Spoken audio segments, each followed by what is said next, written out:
that's not who he is. It's the Gold Star family.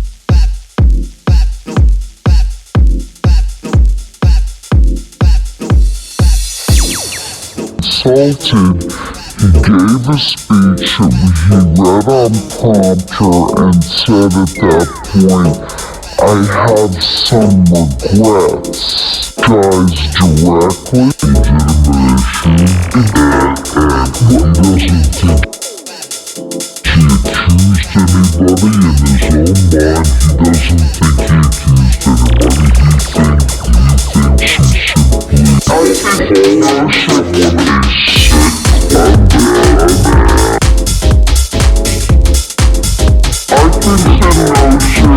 of the president apologizing is like, it's not gonna happen. Not gonna happen. However, I think the real question is whether this is a lesson learned. I also don't know if the answer to that is yes either. Because, again, going back to what we were talking about before, what are we talking about? We're talking about whether or not President Obama wiretapped Trump Tower. We're not talking about, for this minute, and probably the headline coming out of this hearing that's going to start in 10 minutes, is going to be this. It's not going to be the collusion, allegations of collusion, questions of collusion between President Trump and his allies and anybody in Russia, or going a step further, questions about any kind of financial issues and basically financial problems that Trump had that the Russians potentially helped him with. You're shaking your head. You're nodding your head. I totally agree. I think it's giving him too much credit to think that he read that Breitbart article, absorbed it, and honestly, legitimately thought that President Obama wiretapped him.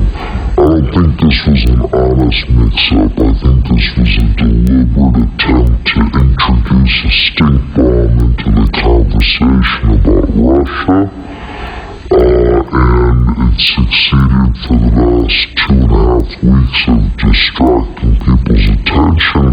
I think this is probably the most likely thing that Director Comey is going to weigh in on and give a direct answer to today.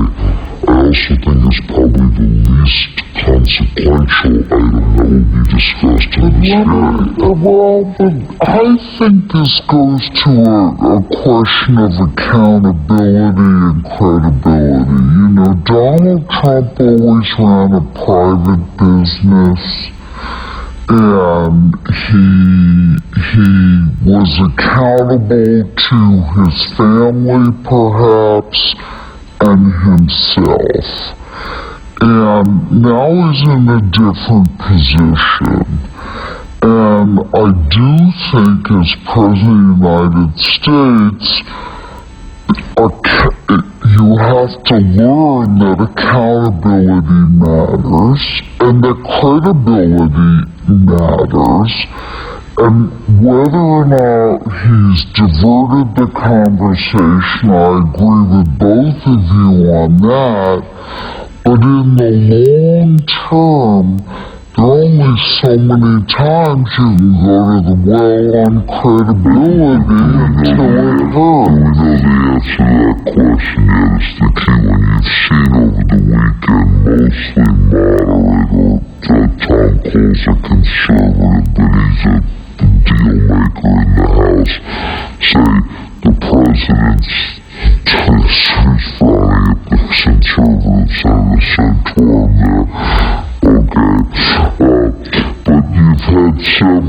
Republicans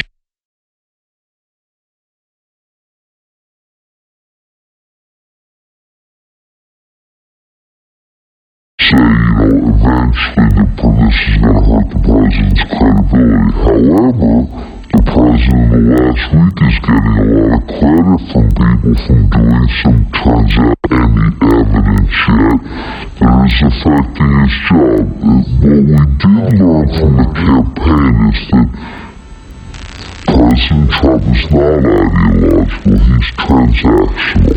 He does roll these grenades into the room when he's trying to change the subject. When he did this one, he was mad.